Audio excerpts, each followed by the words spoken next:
우리 옆에 계신 분들에게 한번 이렇게 인사하겠습니다. 돌이키고 살아나셨습니까? 2025년의 마지막 날입니다. 여러분들은 올 한 해 어떻게 보내셨습니까? 저는 이 설교 준비하면서 2025년 1월 1일에 나는 도대체 무슨 생각을 했을까 큐티 책을 찾아봤어요. 그런데 아주 호기롭게 큐티 한 번도 안 빼먹고 하기, 그 다음에 살 빼기. 제가 수십 년째 1월 1일에 올해 목표로 이렇게 첫 번째로 살 빼기를 넣어놨는데 참 제 몸무게는 말씀 같아요. 변하지가 않습니다.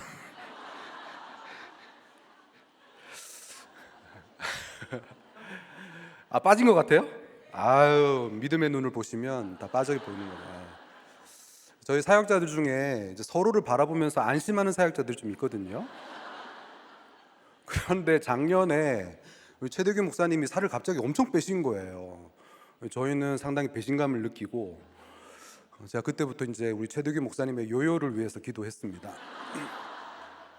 살아계신 하나님께서 신실하게 응답하셔가지고 요요를 허락해 주셨는데 기도를 근데 아주 그냥 이타적으로 해야 되는데 이기적으로 해가지고 하나님께서 저한테도 요요를 주셨어요.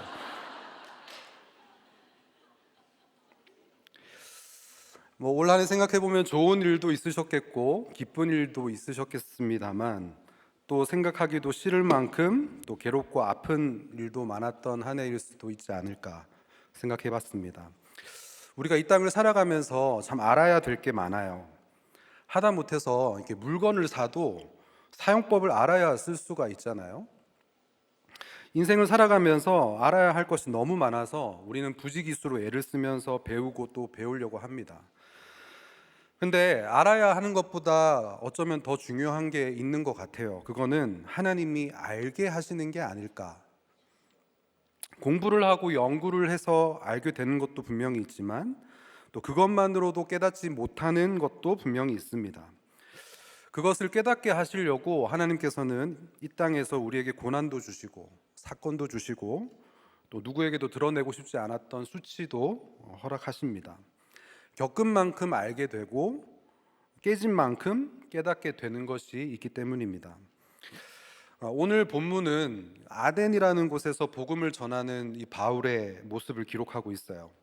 대단한 지식을 자랑하던 이 아덴 사람들 앞에서 그럼에도 너희들이 알지 못하던 것을 이제 알게 하겠다고 말하면서 복음을 전합니다.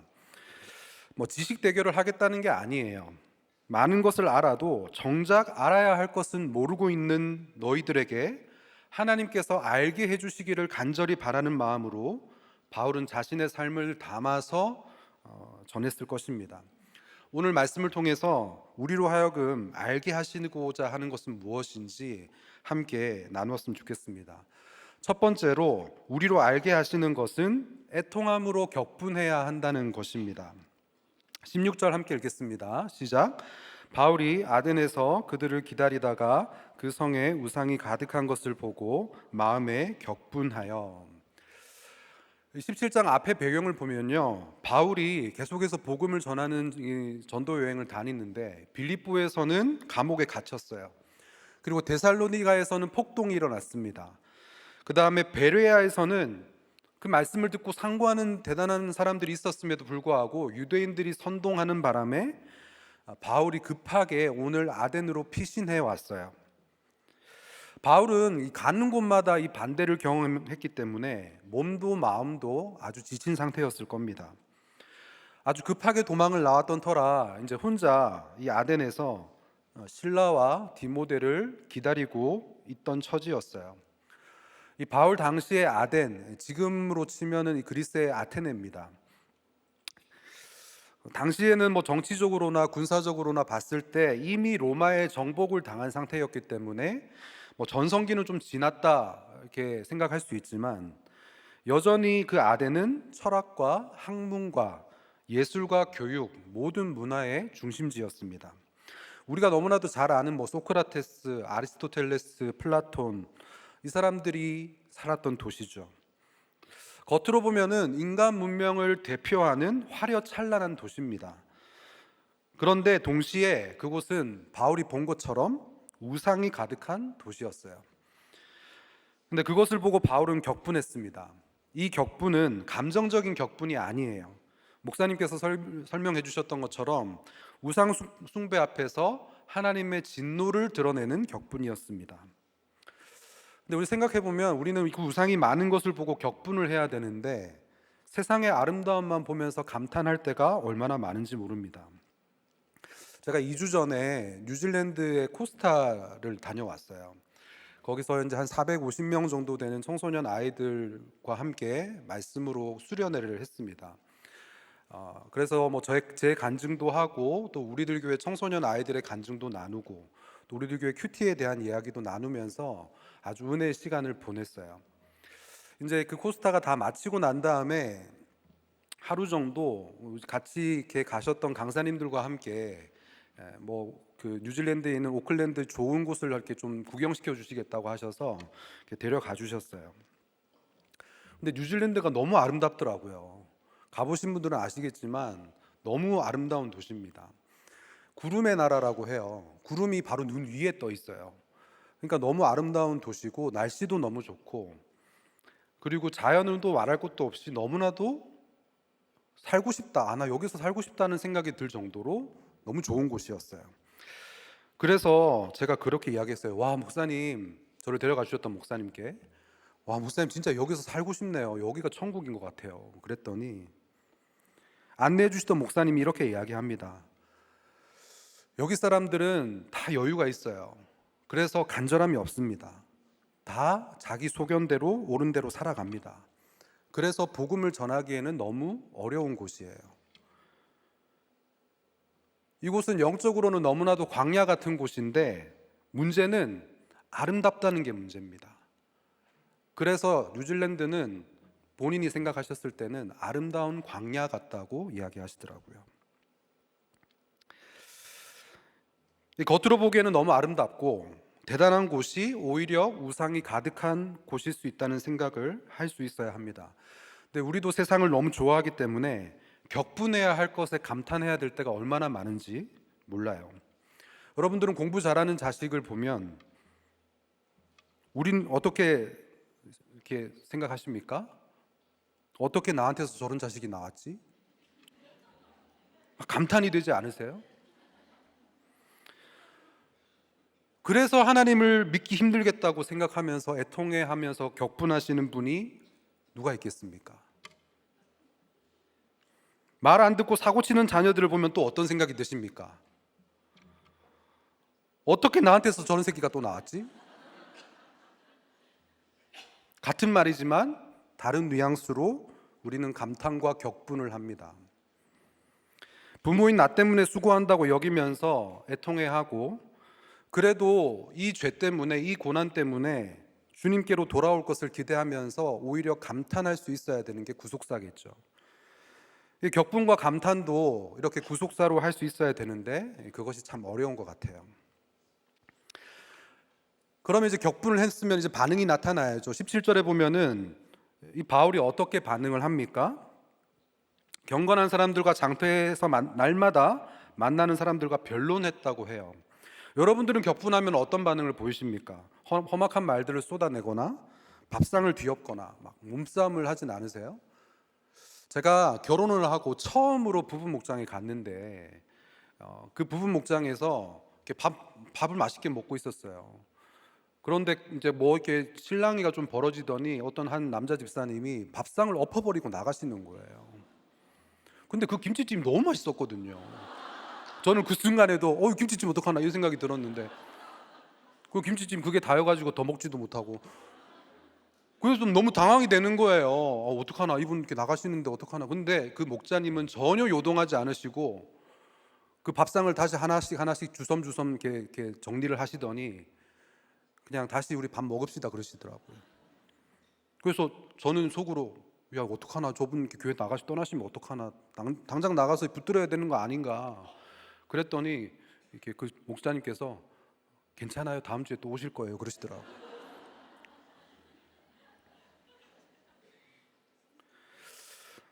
우리는 막 격분하면 이렇게 막 밥상을 뒤엎고 싶잖아요. 그런데 오늘 바울은 어떻게 합니까? 회당과 장터로 나갑니다.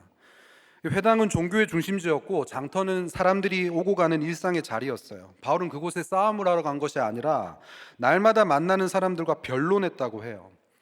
그러니까 회당에서는 유대인들과 경건한 사람들을 만났고 장터에서는 길거리로 오고 가는 수많은 사람들을 만났을 거예요. 그들과 변론했다는 말은 논쟁에서 이기겠다는 게 아니고 상대가 알아들을 수 있도록 끊임없이 대화를 했다는 의미입니다. 격분이 폭력으로 가지 않고 분노가 파괴로 가지 않고 복음 전도의 끈질김으로 갔다는 것이죠.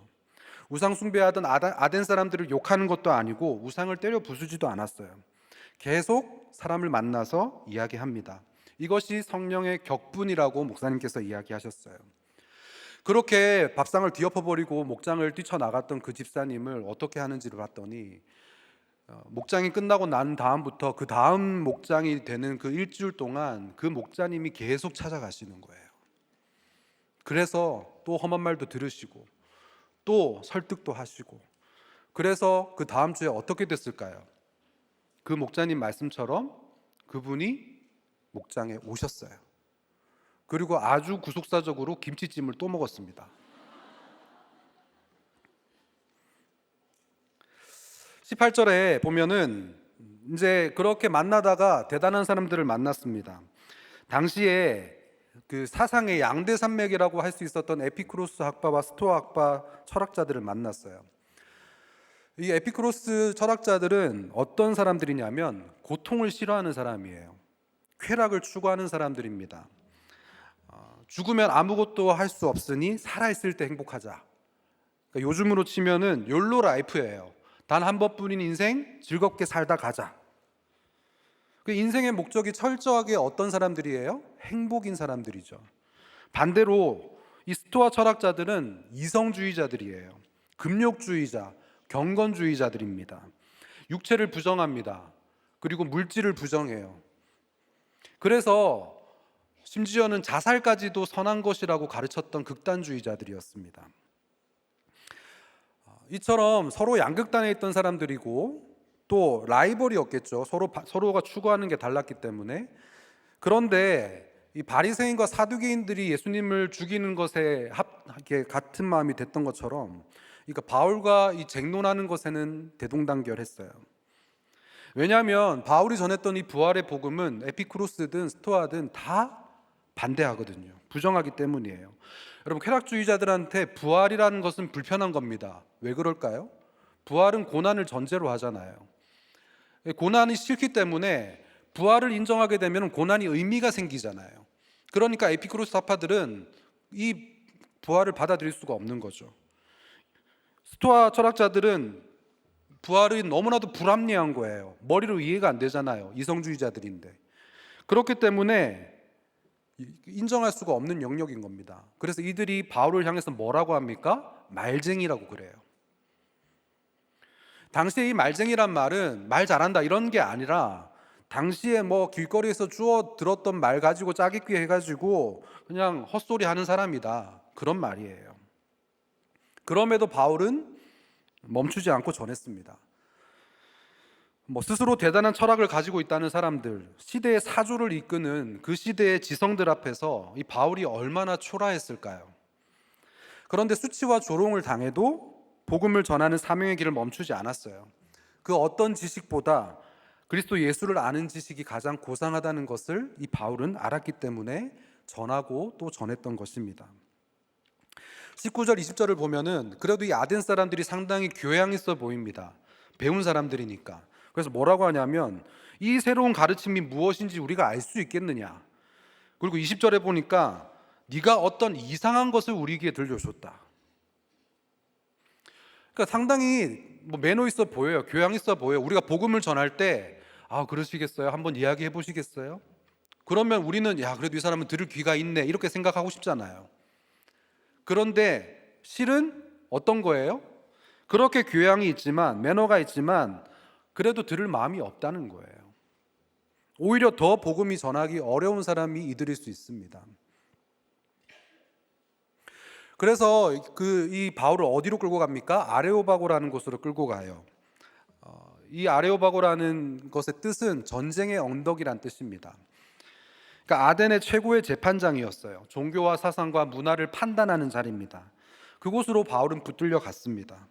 이 복음은 이렇게 늘 세상의 판단을 받는 것 같아요. 세상이 말하는 그들의 순리를 말씀은 늘 영리로 이야기하기 때문에. 그렇잖아요? 고난이 어떻게 복입니까? 이거는 세상에서 말하는 것은 이거는 있을 수 없는 이야기잖아요.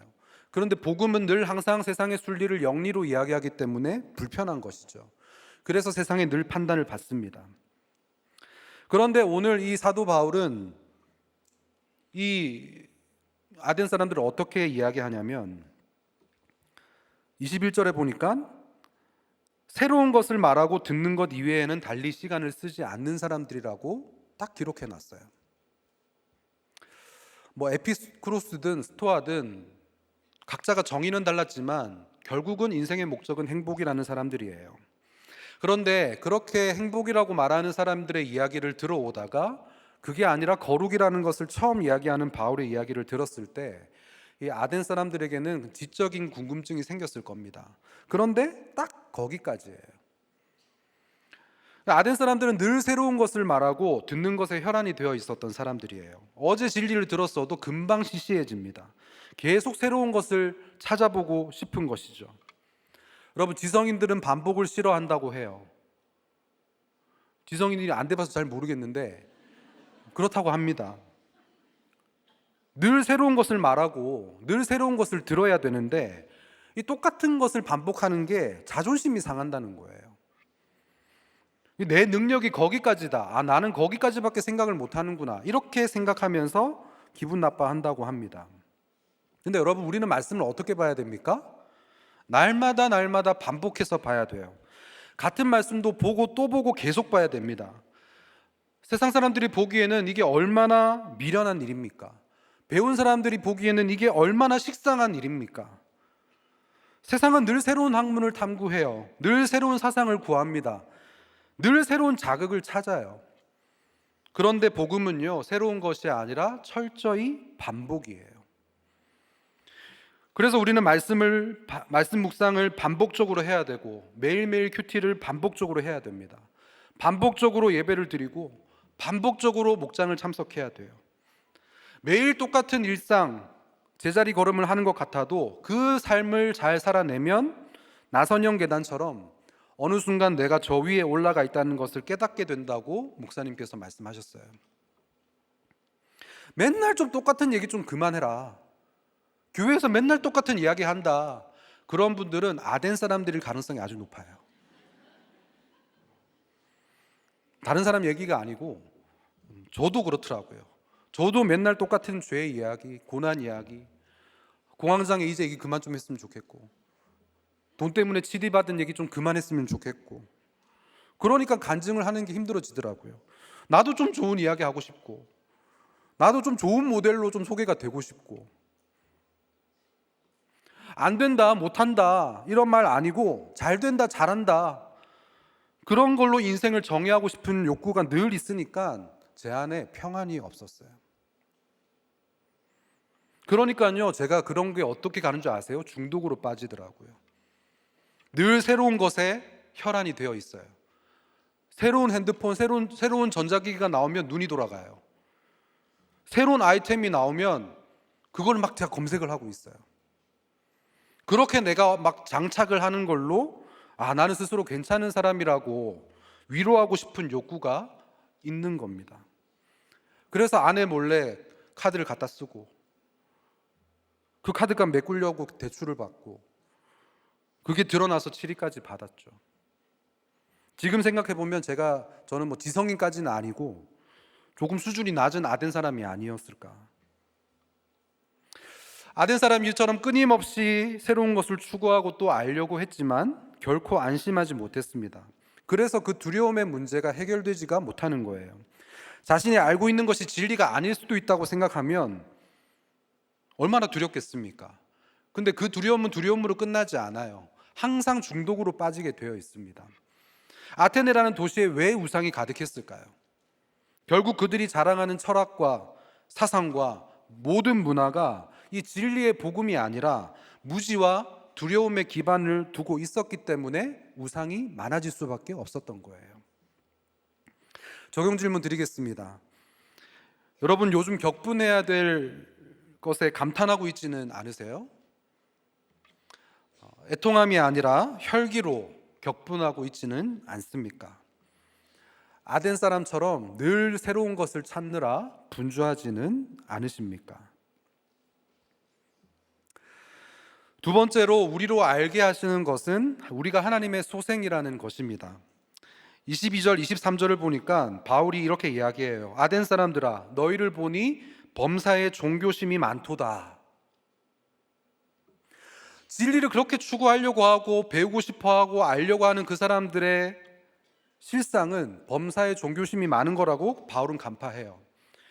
종교심이 많다는 것은 이 사람들이 경건하다, 신중하다 이런 뜻이 아니에요. 목사님께서 어떻게 해석해 주셨냐면 이 원어를 보니까 문자적으로는 귀신을 두려워한다는 뜻이라고 합니다. 그러니까 범사에 귀신을 두려워하는 사람들이 아덴 사람들이라는 거예요.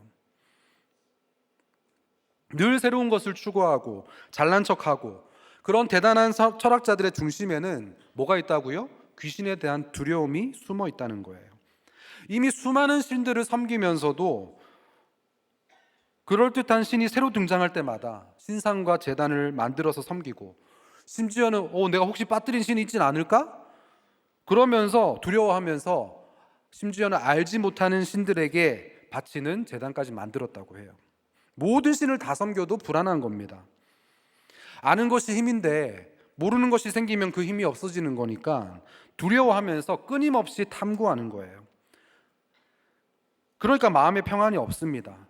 아는 것이 힘이 되는 것이 아니라 하나님 없이 알게 되는 것은 알면 알수록 두려워지기밖에 더 안 하는 것이죠.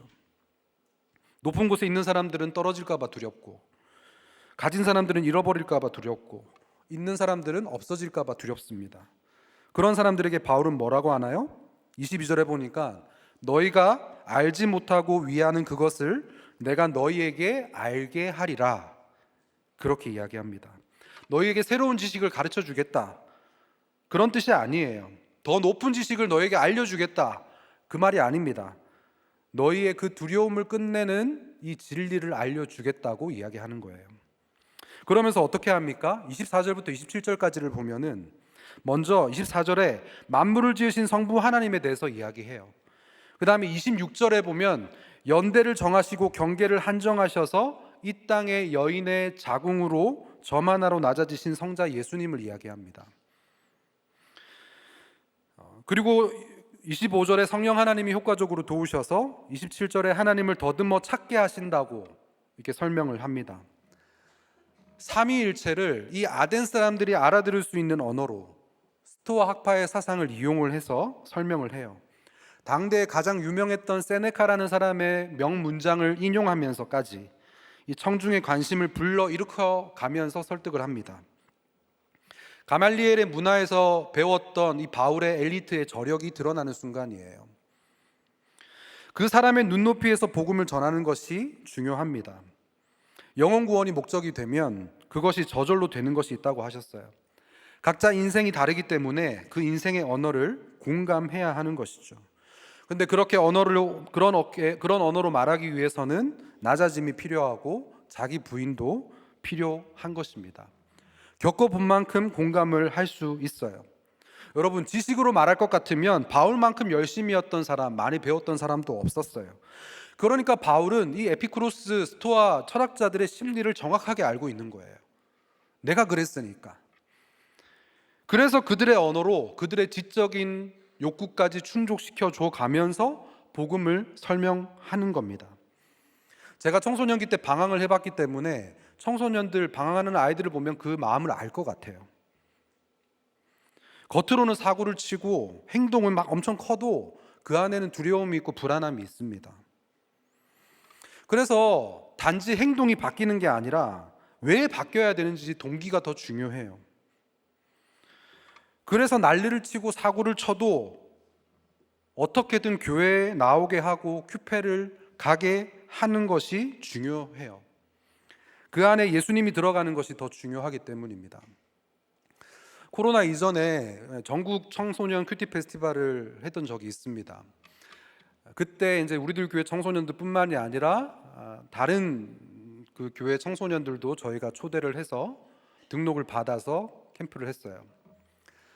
그런데 첫째 날 저녁 집회가 됐는데 우리들 교회 아이들이 저녁 집회에 예배당에 들어오는데 침낭을 들고 들어오는 거예요. 나는 자겠다라는 강력한 의지를 표시하는 거죠. 그리고 심지어 진짜 누워서 쳐 주무시더라고요. 그런데 뭐 저희는 늘 그런 걸 봐왔으니까 깨우기도 하고 그랬는데 이거를 본 다른 교회에서 온 한 목사님께서 저를 찾아오셨어요. 어떻게 애들이 저렇게 누워 있는데 아무런 것도 안 하고 애들을 일으킬 마음도 없는 것 같고 우리 애들이 저걸 보고 배울까 봐 겁이 납니다. 그렇게 얘기하시더라고요. 제가 너무 죄송합니다. 그렇게 쭉 이야기를 하다가 근데 목사님 저 열심히 뛰어다니는 스태프들 보이세요? 그랬어요. 그렇게 보인다고 하시더라고요. 너무 스태프들이 너무 대단하다고 하시더라고요. 그래서 목사님 쟤네들 다 쳐 누워있던 애들입니다.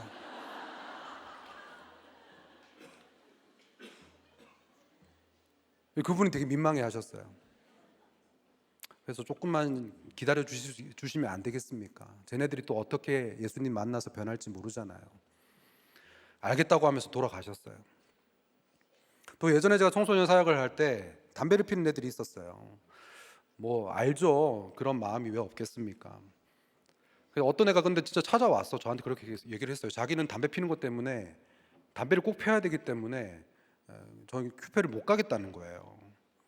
그래서 그런 얘기를 나한테 와서 하는 것도 참 웃긴데 제가 들으면서 그랬어요. 담배만 피면 큐페 올 수 있겠냐? 올 수 있겠대요. 그러면 거기에 하나 더 대신에 담배를 피는 대신에 수련회 맨 앞자리에서 예배 드릴 수 있겠냐? 알겠대요. 첫째 날 저녁이 됐습니다. 이 친구가 저를 찾아와서 목사님 가시죠 그러는 거예요. 그래서 제 앞에서 담배를 피더라고요. 그래서 뭐 약속한 게 있으니까. 그리고 첫날 얘가 수련회 맨 앞자리에서 막 열심히 찬양하면서 설교를 들었어요. 근데 성령께서 역사하신 것 같아요. 둘째 날이 돼서 제가 이제 걔를 찾았어요. 야 가자 그랬어요.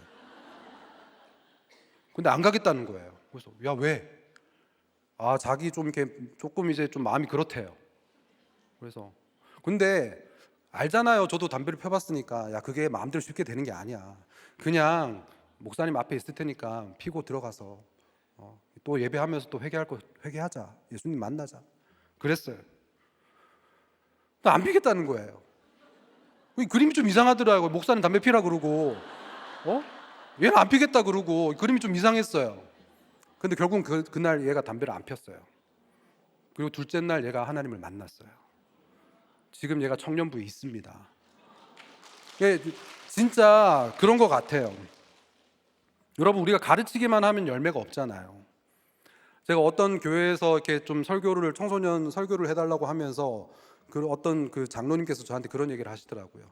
우리 아이들이 말씀의 소중함을 깨달아서 인생의 방향을 끝내고 하나님 나라 일꾼으로 사명을 찾는 설교를 해달래요. 야, 근데 그 얘기를 듣는데 숨이 턱 막히고 우리 애들부터 좀 먼저 부탁드린다고 말씀드리려고 하다가 물론 그 마음은 너무 알죠. 그런데 한편으로 속으로는 아니 하나님도 천지 창조하는데 7일이 걸리셨는데 1시간 동안 어떻게 그걸 다 합니까? 막 그런 생각도 들고. 여러분 우리가 가르치기만 한다고 열매가 맺히겠습니까? 저는 그래서 청소년 아이들, 다음 세대 아이들에게 최고의 신앙 훈련은 교회를 좋아하게 만드는 거라고 생각해요. 여러분들 그 자녀들 중에 나 교회 있는 것이 너무 좋아서 집에 가는 게 싫어. 그러면 여러분들은 성공하신 거예요. 그렇게 해야지 말씀이 들리지 않겠습니까? 그렇게 해야지 회개도 되지 않겠습니까? 말로만 해서 우리가 다 구원받았으면 예수님께서 십자가 지실 필요가 없으셨겠죠. 예수님께서 낮아지심으로 이 땅의 경계 속으로 들어오시지 않으셨다면 성령께서도 효과적으로 저희를 도우실 수가 없는 거예요. 그래서 우리도 끊임없는 한계 상황과 아레오바고 같은 전쟁의 상황 가운데서 낮아지고 또 낮아져야 내 경계를 깨닫게 되는 겁니다. 그렇게 해서 아내의 경계, 남편의 경계, 자녀와 부모의 경계를 잘 지켜서 거기에 맞는 역할을 하게 되면 하나님은 우리에게 알려주시는 거예요. 알게 하시는 겁니다. 이것이 바로 성령의 알리심이라고 목사님께서 설교해 주셨습니다. 그러면 이렇게 삼위일체를 쭉 설명하고 난 다음에 바울은 이 아덴 사람들에게 뭘 알려고 주고 싶었던 걸까요? 28절에 보면 우리가 그를 힘입어 살며 기동하며 존재하느니라 라고 해요. 우리가 하나님을 힘입어 사는 존재라는 겁니다. 그리고 더 나아가서 우리는 하나님의 소생, 하나님의 아들과 딸이라는 이야기예요. 그러니까 우리가 경계를 잘 지키고 있을 때 궁극적으로 알게 되는 것이 바로 이것이라는 겁니다. 하나님, 우리가 그냥 지식적으로 하나님을 알고 만족하는 것으로 끝나는 존재가 아니라는 거예요. 우리가 다 알지 못하더라도 하나님을 힘입어서 살아가야 되는 게 우리라는 겁니다. 우리가 어떻게 하나님을 다 알겠습니까? 우리가 하나님을 다 안다면 그 순간부터 하나님은 하나님이 아니신 거예요. 다시 말해서 하나님을 믿는다는 것은 지식이 아니라 의존하는 겁니다. 죄가 우리와 하나님 사이를 깨뜨렸잖아요. 그래서 더 이상 우리는 자존적으로 스스로 살아갈 수 있는 힘이 없어요. 하나님을 힘입어야만 살아갈 수 있는 하나님의 소생인 것입니다. 그것을 깨달아야 하나님을 우상처럼 섬기지 않아요. 나의 아버지로 섬기면서 살아갈 수 있습니다. 우리가 방금 찬양했던 것처럼 지금까지 내가 지내온 것, 내가 잘나서 내가 열심히 해서 잘 살아왔습니다가 아니고 나의 공로가 하나도 없고 하나님의 은혜입니다라고 고백하는 것, 이게 바로 의존하는 거예요. 적용 질문 드리겠습니다. 경건의 모양만 가지고 실상은 두려움으로 하나님을 찾진 않으십니까? 하나님을 지식으로 아는 것에 만족하면서 살아가고 계시진 않으세요? 하나님을 힘입어 살아야 할 분으로 여기면서 살아가십니까? 그리고 여러분들은 여러분들의 삶의 자리에서 하나님의 소생답게 살아가고 계십니까?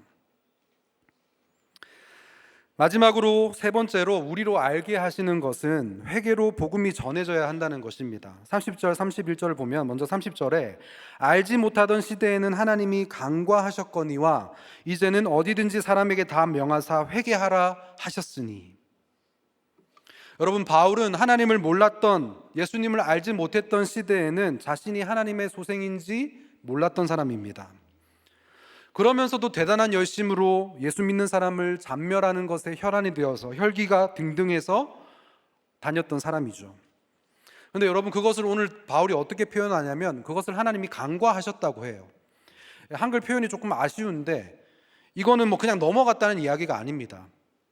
원어를 보면은, 그리고 그 의미를 해석을 해보면은 내가 알지 못해서 행했던 것들까지도 예수님께서 십자가에서 값을 치르셨다는 이야기예요.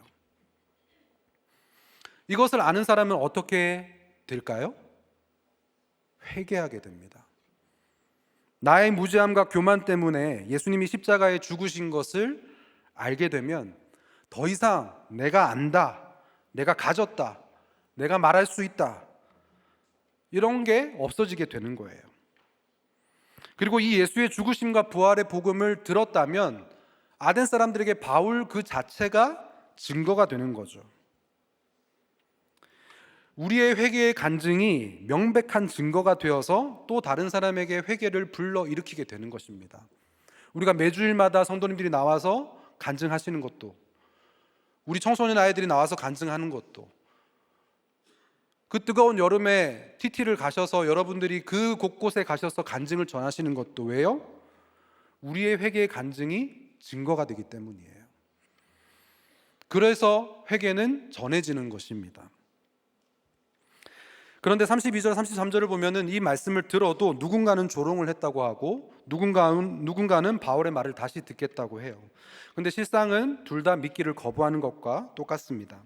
그런데 34절을 보니까 몇 사람이 그를 가까이 하여 믿었다고 해요. 이것은 단지 바울 그 사람을 따랐다는 게 아니라 바울이 증거했던 복음을 가까이 했다는 것입니다. 이 가까이 하다라는 헬라어의 뜻을 찾아보니까 그 어근이 풀이라는 단어라고 해요. 풀로 붙인 듯이 가까이 붙여서 따른다는 것입니다. 여기서 그 유명한 우리 목사님의 대단한 설교 딱풀성도라는 단어가 나왔죠. 아덴에 교회가 세워졌다라는 기록은 없어요. 아주 교만한 도시입니다. 그럼에도 복음을 믿은 그 소수의 딱풀 성도가 생겼습니다. 하나님께서 그들에게 어떻게 하셨기 때문에요? 알게 하셨기 때문에요. 마지막으로 적용 질문 드리겠습니다. 여러분들, 알지 못하던 시대를 핑계 삼아 넘기고 있는 죄는 무엇입니까? 십자가 앞에서 정직하게 회개하고 계신가요? 나의 간증을 통해서 누군가를 복음에 가까이 붙게 하는 역할을 감당하고 계십니까? 그리고 마지막으로 올 한 해 여러분들은 딱풀 성도셨습니까? 말씀을 정리하겠습니다. 성령의 격분은 세상을 향한 분노가 아니라 영혼을 향한 애통함입니다. 그리고 성령의 알리심은 더 많이 아는 지식이 아니라 하나님을 힘입어 사는 것이라고 하셨습니다.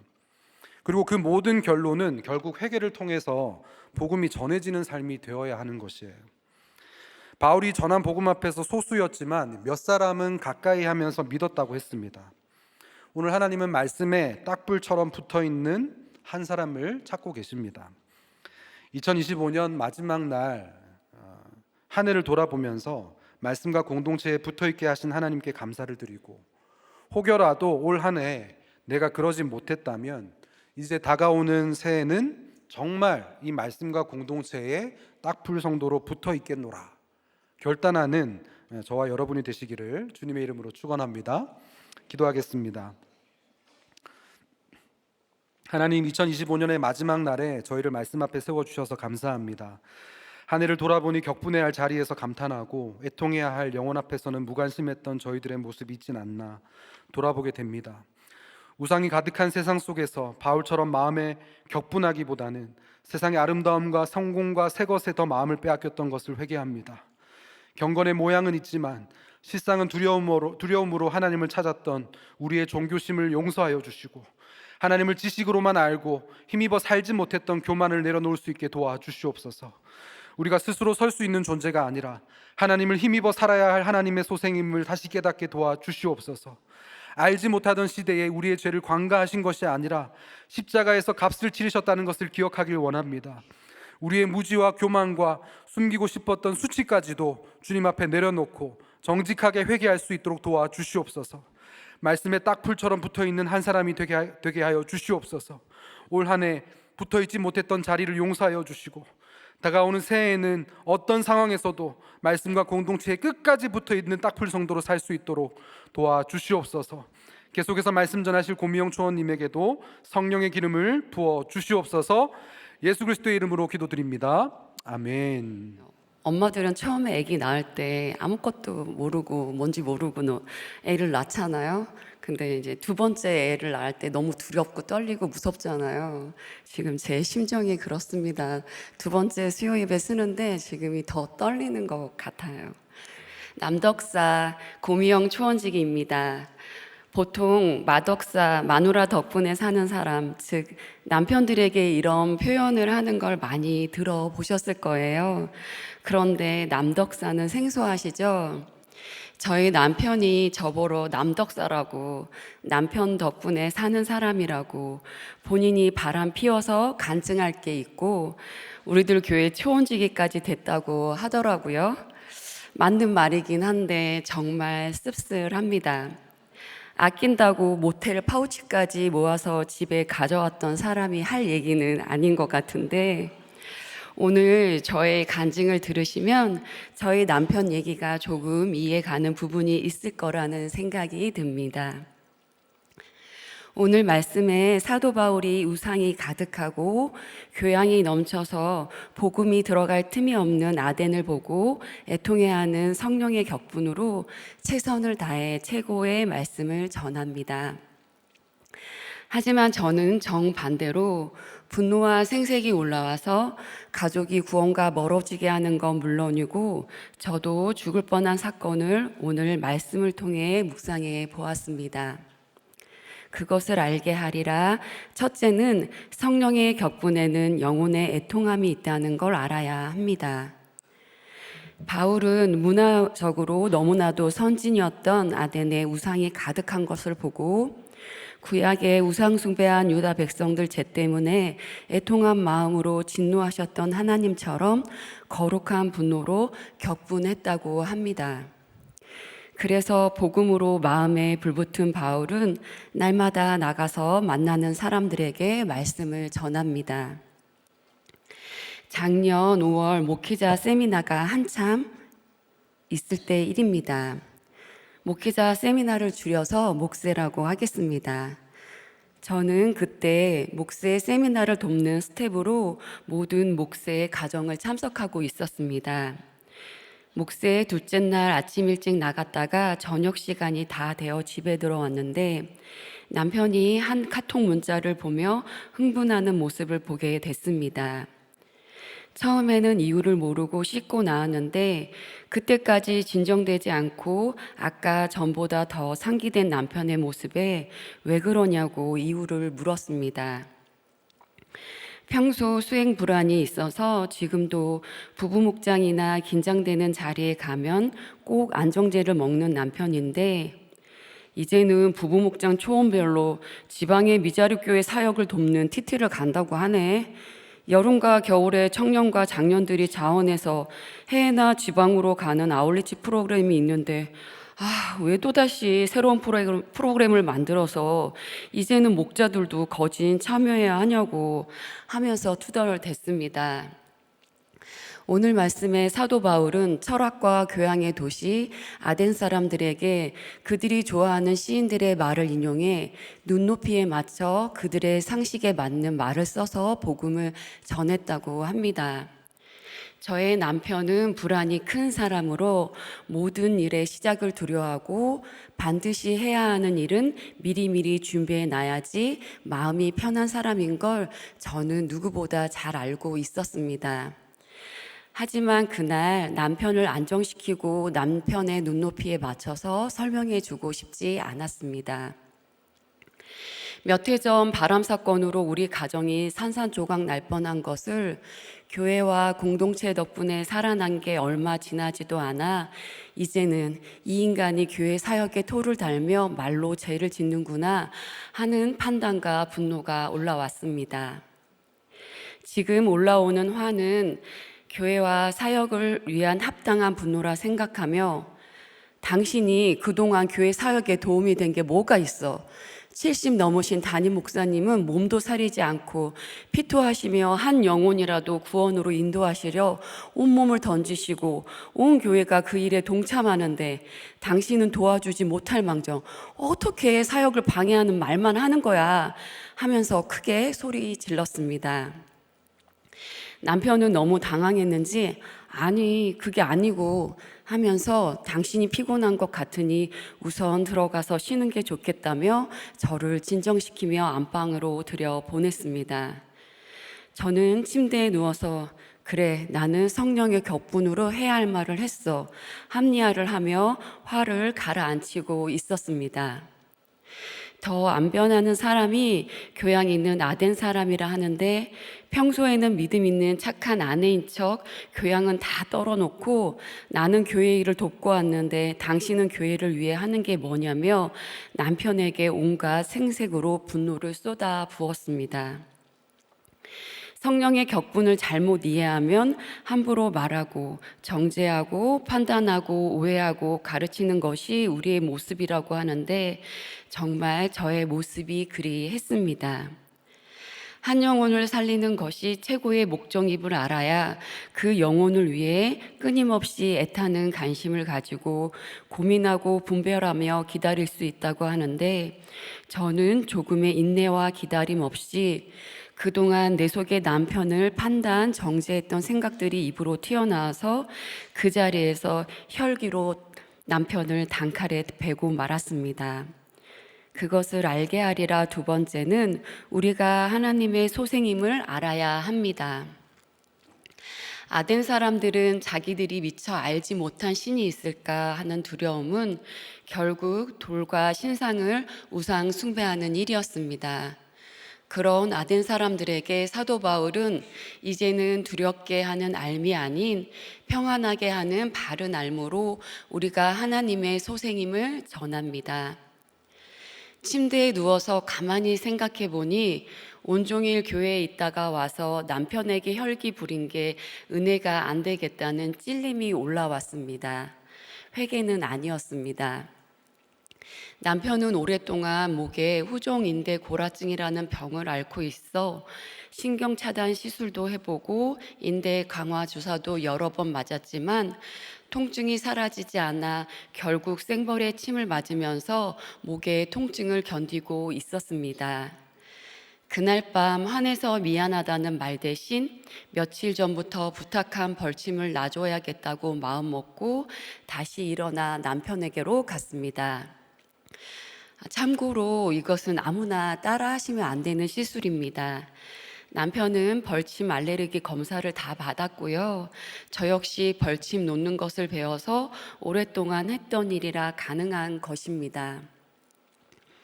서로 서먹한 분위기에서 남편에게 침을 놔주려고 벌통 뚜껑을 열었는데 핀셋으로 벌을 잡으려는 순간 벌 한 마리가 잽싸게 탈출했습니다. 남편은 가족들이 벌에 쏘일까 날아다니는 벌을 잡기 위해 수건을 휘둘렀는데요. 그 수건에 벌이 맞아서 제 머리 뒤통수에 떨어졌고 결국 그 벌이 저희 머리에 침을 쏘고 말았습니다. 사실 전 남편과 달리 벌침 알레르기가 있어 10년 전에도 남편에게 똑같이 벌침을 놓다가 벌에 쏘여서 응급실에 간 적이 있었습니다. 놀란 딸아이는 얼음을 제 뒤통수에 갖다 대며 119에 신고하라고 하고 남편은 본인이 운전하는 차로 가는 게 빠르다며 우왕좌왕하는 순간 저는 10년 전 벌에 쏘였던 때와 달리 알레르기 반응이 아주 빨리 심하게 올라오는 것을 느꼈습니다. 그래서 119 구급대원들이 도착했을 때는 의식을 잃은 상태였습니다. 잠깐 의식이 돌아온 것은 구급차 아니었는데 저는 산소 마스크를 끼고 있었고 구급대원들의 다급한 통화 목소리가 들렸습니다. 그때가 의료 파업 때라서 대학병원 응급실에는 의료 인력이 없다며 다른 병원으로 이송하라는 병원 측에 구급대원은 환자가 의식이 없으니 위급하다는 내용이었습니다. 다행히 구급대원의 부탁으로 가까운 대학병원 응급실에 들어갈 수 있었고 저는 간간히 들려오는 의사와 간호사들 대화 소리를 짧게 들은 것 외에는 거의 의식 없이 침대에 누워서 수액을 맞았던 것 같습니다. 남편 말에 의하면 혈압이 너무 떨어져서 몇 개의 수액을 달았는지 모른다고 합니다. 의사 말이 아침에 의식과 혈압이 돌아오면 살고 아니면 힘들 수 있다고 했답니다. 남편은 자신 때문에 두 번째 부인도 이렇게 보낸다고 하면서 망연자실했다고 하는데 응급실에 앉아서 제 의식이 돌아올 때까지 빈소를 이 대학병원에 차릴까 아니면 다른 곳에 차릴까 고민했다고 하는데 정말 제 남편이지만 저를 여러 번 죽이고 있습니다. 결과는 제가 지금 이 자리에 서 있는 걸 보고 계시니 저는 아침에 모든 수치가 정상으로 돌아와서 응급실을 걸어 나올 수 있었습니다.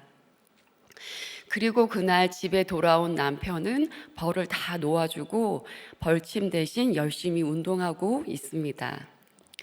22절 말씀에 바울이 아덴 사람들에게 범사에 종교심이 많다고 합니다. 그 종교심은 미신이라는 뜻으로 문자적으로는 귀신들을 두려워하는 뜻인데 이날 남편의 불평하는 말에 내 속에 두려워하는 마음이 생겨났고 얼마 전 바람 피워놓고 아직 정신도 못 차린 거야? 이제는 잘 살아야 하잖아. 그럴듯해 보여야 하잖아. 그런데 당신이 교회 사역을 방해하는 성령에 거슬리는 말을 해서 또 다른 고난이 오면 어떻게 하는 두려움이 올라왔던 것입니다. 자신이 잃을 게 무서웠던 아덴 사람들처럼 저도 겨우 안정된 가정이 나빠질까 봐 하나님 자리에 기복 귀신을 놓고 남편 말 한마디에 두려워하는 이상한 종교심이 있었던 것입니다. 저는 이혼, 재혼, 남편의 바람을 끝으로 더는 환난, 핍박, 고난, 박해 등이 없기를 바랬던 것 같습니다. 내 옆에 계시지만 십자가의 고난이 있어야 더듬어 찾을 수 있는 쉽게 찾아지는 하나님 그분을 의지하기보다는 내가 뭐든지 해서 집안의 평안함과 안전함을 유지하고 싶었습니다. 목세 기간에 성령의 이끌림이 아닌 내 육체를 의지하니 겸손히 섬겨야 할 스텝의 경계를 넘어 집에 와서는 짜증과 생색으로 나는 잘하는데 너는 왜 못하냐며 남편에게 화내고 분노했습니다. 그동안 하나님을 만나고 알아갔던 은혜들을 이타적으로가 아닌 나만을 위해서 내 가족만을 위하니 두렵고 또 두려웠던 것입니다. 그래서 이날 벌침에 의한 아나필락시스 쇼크로 쓰러져 응급실에 실려간 사건은 주님이 제 말, 제 행동, 제 생각, 하다못해 머리카락 하나하나 주목하시는구나 인정하시는 사건이었습니다. 벌이 다른 곳이 아닌 제 머리를 쏘은 게 정말 우연이 아닌 것 같습니다. 그것을 알게 하리라. 세 번째는 성령이 임하면 자신의 모습을 알게 하십니다. 우리에게 말씀이 임하면 성령께서는 자신의 모습을 알게 하십니다. 이것을 아는 사람은 회개하게 된다고 하십니다.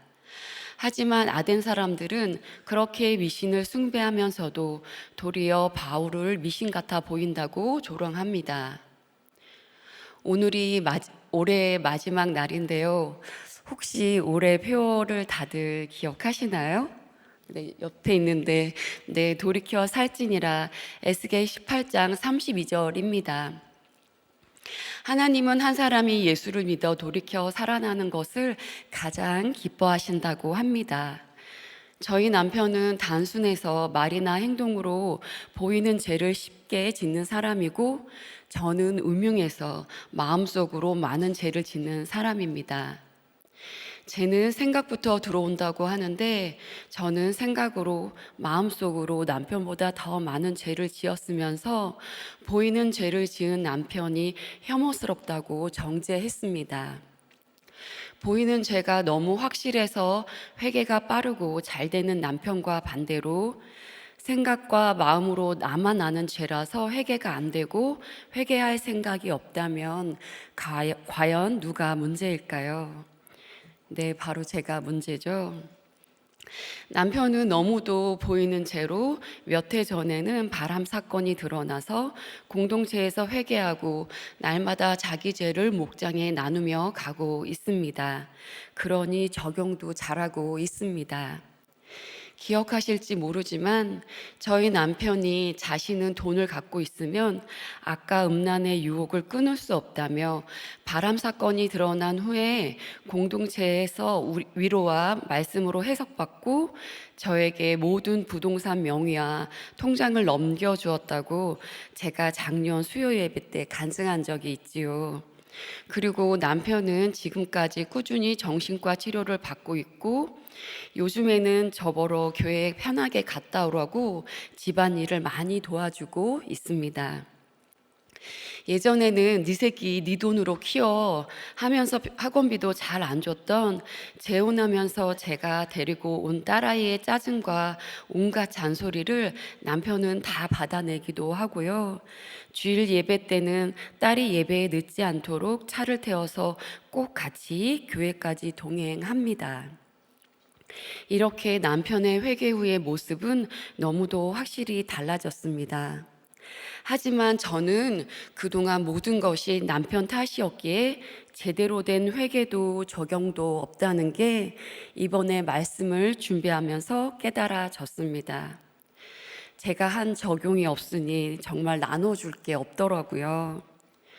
쇼크로 쓰러졌을 때도 내가 왜 벌에 쏘여서 구급차에 실려갔지? 나는 옳고 남편이 틀렸는데 너무 공평하지 못하다는 생각이 들었습니다. 그런데 그것이 100% 오르신 하나님의 나를 포기 못하시는 사랑이라는 걸 에스겔 18장 32절 주 여호와의 말씀이니라. 죽을 자가 죽는 것도 내가 기뻐하지 아니하노니 너희는 스스로 돌이켜 살찌니라의 말씀으로 해석이 됐습니다. 우리는 어떤 상황에서도 하나님께로 돌이키면 살게 됩니다. 남편은 죄에서 돌이켜 예수를 믿어 주 여호와의 말씀으로 자신의 모습을 공동체에서 고백하며 살아가고 있는데, 저는 남편의 혈기도 남편의 바람 사건도 모든 게 남편 탓이라고만 정죄하고, 하나님께는 저를 설득하지 마시고 죄인인 저 남편을 어떻게 좀 해달라고만 했습니다. 감사와 회개는 같은 말이라고 하셨는데 저는 남편이 돌이켜 사는 것에 감사하지 않았습니다. 어떨 때는 남편에게 혹시 우리가 천국에서 지나치거든 절대 나를 아는 척하지 말아달라고 했습니다. 장난이라도 거기에 제 마음이 있었습니다. 저는 항상 의인이고 피해자였으며 나만 불쌍하니 하나님께 긍휼을 받을 자로 착각하고 나는 옳고 남편과 남들은 틀리다며 아이고 힘들다, 아이고 살 수가 없다를 입에 달고 살았던 죄인입니다. 하지만 벌침으로 쓰러진 사건을 통해 주님은 남편의 죄가 아닌 저의 죄 때문에 진노하고 계시다는 걸 깨닫게 되었습니다. 제가 악인이고 죄인이고 죽을 자라는 것을 알게 되었습니다. 제가 벌침으로 쇼크가 왔을 때 저의 의식은 캄캄한 어둠 속에 있었는데요. 이제 죽어서 하늘나라 가는구나 하면서 그 어둠 속에서 아마 예수님이 마중 나오셨을 거야 하면서 예수님 어디 계세요? 하면서 예수님을 찾았습니다. 그런데 예수님이 안 보이시더라고요. 그래서 아직 때가 아니구나, 아직 안 죽는구나 했습니다. 아마도 주님이 회개하고 오라고, 제대로 구원받고 오라고 살려주시지 않았나 싶습니다. 제발 정신 차리고 남편 탓, 남 탓 그만하고 이제 돌이켜 살라 하시는 음성으로 에스겔 말씀이 들렸습니다.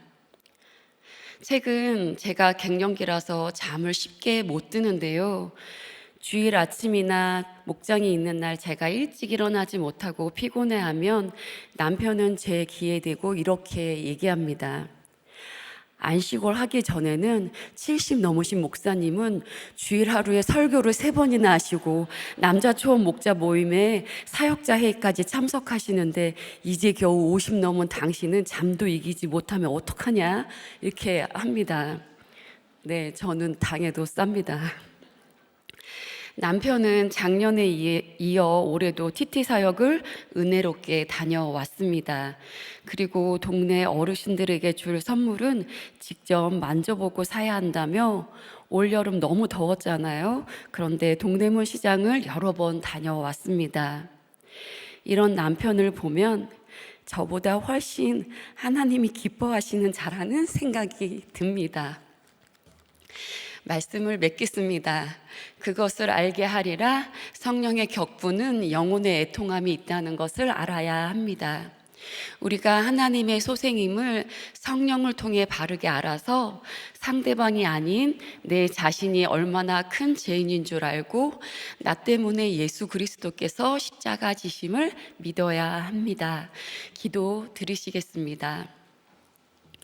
하나님, 죄인 중에 죄인인 저를 구원받으라고 살려주시고 주님의 자녀로 딸로 삼아주신 은혜에 감사드립니다. 그런데 저는 날마다 말씀으로 주님을 찾기보다는 내 힘과 의가 앞서서 내 옆에 사람을 판단, 정죄했던 죄인입니다. 말씀을 준비하면서 저는 한 게 하나도 없이 제 옆에 남편과 자녀, 공동체 때문에 이렇게 은혜의 자리에 서 있음을 고백합니다. 부족한 이 죄인을 용서하여 주시옵소서. 이제는 알 수 없는 두려움에서 나와 참 부모이신 주님께 내 삶을 맡기는 인생이 될 수 있기를 도와주시옵소서. 광야에서 고통받는 환경이 변하기보다는 하나님을 의지하고 더 바랬던 다윗처럼 우리들도 나의 하나님 한 분으로 만족할 수 있도록 도와주시옵소서. 오늘은 2025년 마지막 날입니다. 송구영신 예배를 통해 말씀으로 한 해를 잘 마무리하고 2026년 새해에는 우리들 교회와 담임 목사님, 모든 사역자와 성도들이 하나님의 귀한 약재료로 쓰임받을 수 있도록 인도하여 주시옵소서. 예수님 이름으로 기도드립니다. 아멘.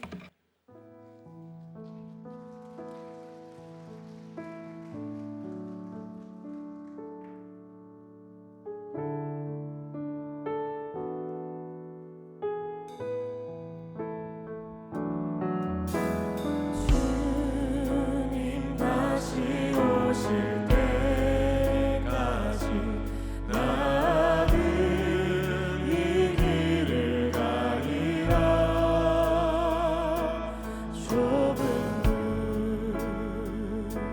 좁은 길 나의 십자가 싣고 나의 가는 이 길 끝에서 나는 주님을 보리라.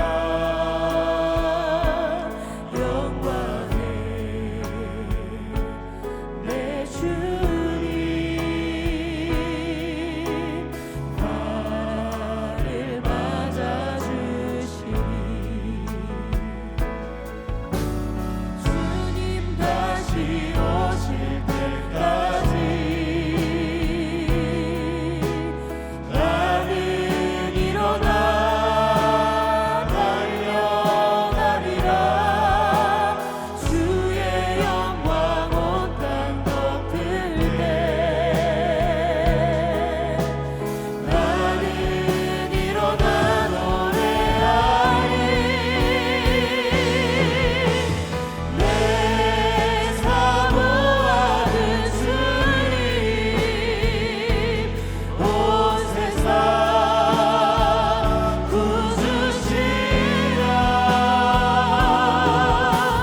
내 사모하는 주님 영광의 왕이시라. 내 사모하는 주님 온 세상 구주시라. 내 사모하는 주님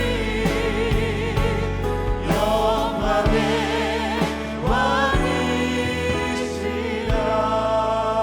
왕이시라. 이 시간 들은 말씀 기억하시면서 함께 기도하겠습니다. 우상이 가득한 아덴을 보고 바울은 격분했는데 여전히 세상의 화려함 앞에 감탄하며 살고 있는 우리의 모습을 회개했으면 좋겠습니다. 경건의 모양은 있지만 실상은 두려움으로 하나님을 찾았던 우리의 종교심을 불쌍히 여겨 주시옵소서. 하나님을 아는 것으로 만족하는 것이 아니라 힘입어 살아갈 수 있게 해달라고 오늘 말씀을 기억하시면서 다 같이 주님 이름 크게 한번 부르시고 기도하겠습니다.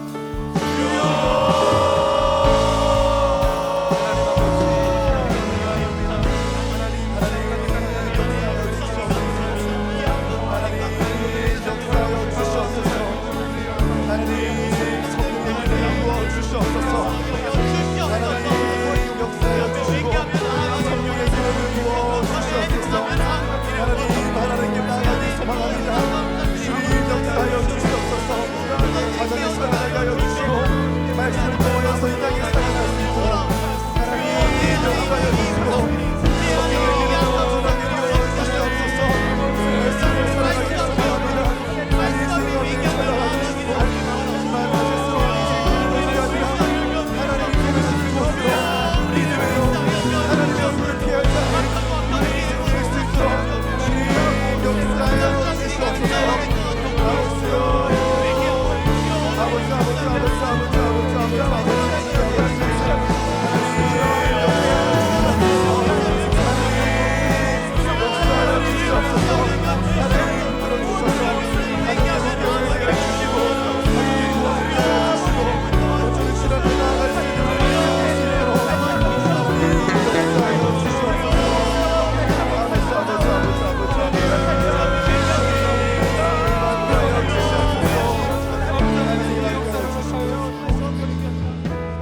교회 가정을 위해 기도하길 원합니다. 하나님, 우리 가정이 우상과 새 것을 쫓는 아덴의 길로 가지 않게 도와주시옵소서.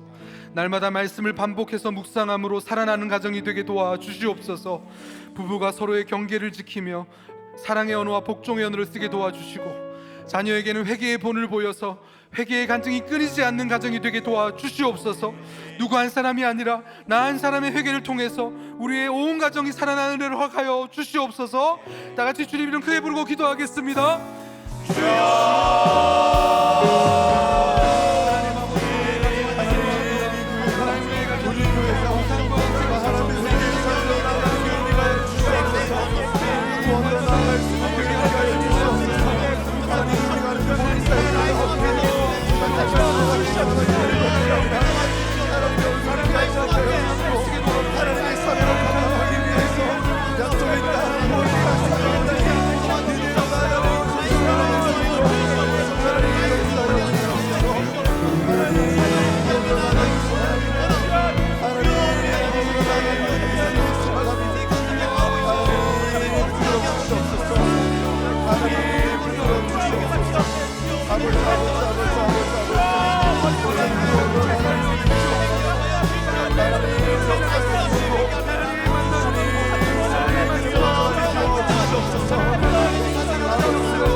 교회를 위해서 기도하겠습니다.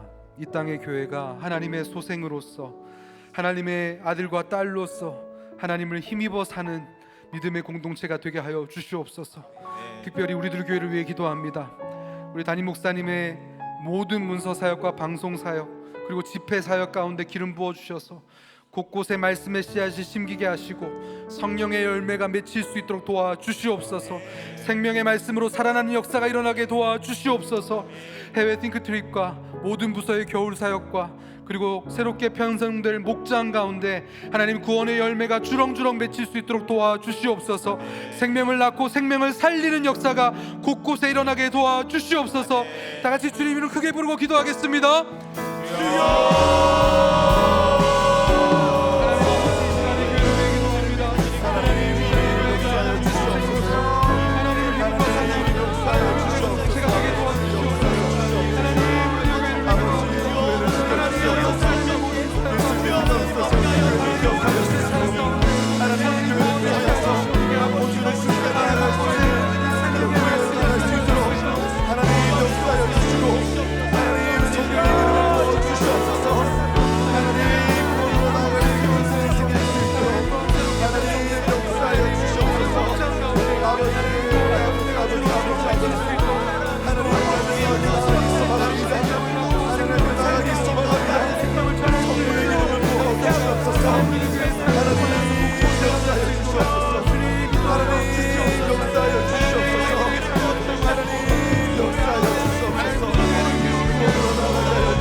나라를 위해서 기도하겠습니다.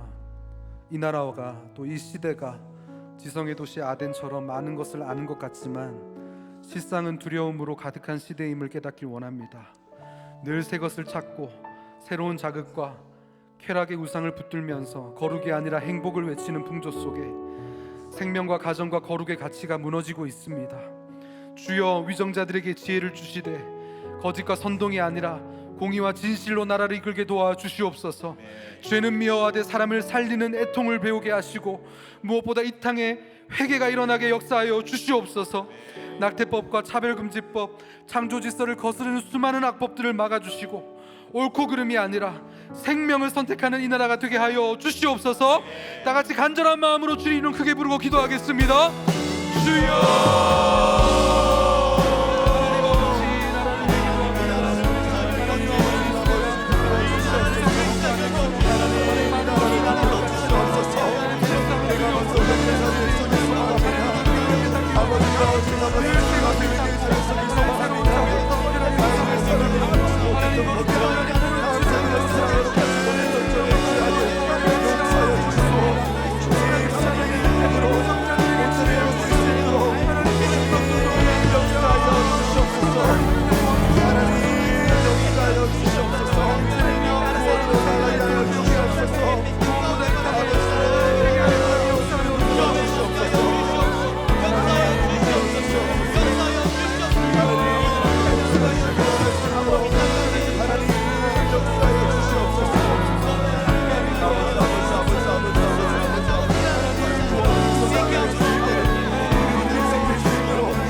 공동체의 기도 제목을 위해 기도하겠습니다.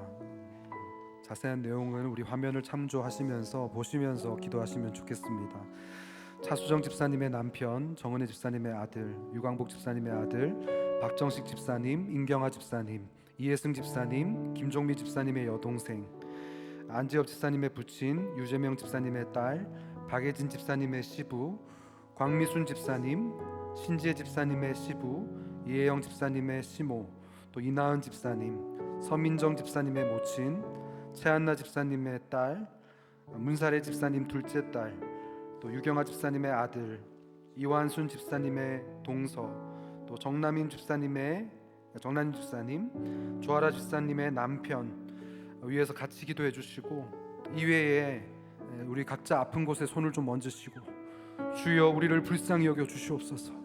주여 우리를 고쳐 주시옵소서. 주여 이 고통을 감해해 주시옵소서. 우리의 모든 아픔의 잎사귀가 약재료가 될 수 있도록 주여 구원의 사건이 되게 하여 주시옵소서. 다 같이 간절한 마음으로 기도하겠습니다. 주여.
하나님 아버지, 2025년의 마지막 날 우리를 이렇게 말씀 앞에 불러주셔서 감사합니다.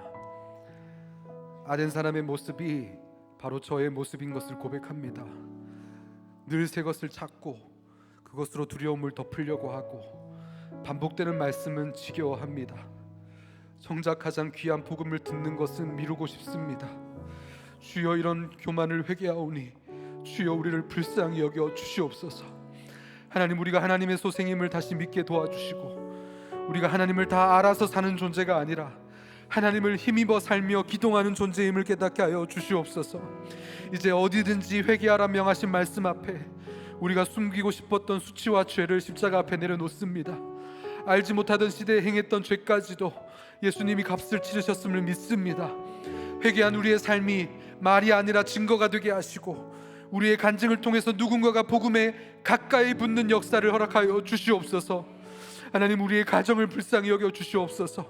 부부가 서로의 경계를 지키고 사랑과 복종의 언어로 다시 세워지게 하시고 자녀들이 말씀의 반복 속에서 살아나게 하여 주시옵소서. 하나님, 교회를 긍휼히 여겨 주시옵소서. 성령의 격분이 분열과 정죄가 아니라 잃어버린 영혼을 향한 애통으로 나타나게 하시고 하나님, 우리들 교회 모든 사역과 담임 목사님의 사역 가운데 생명을 낳고 생명을 살리는 교회가 되게 하여 주시옵소서.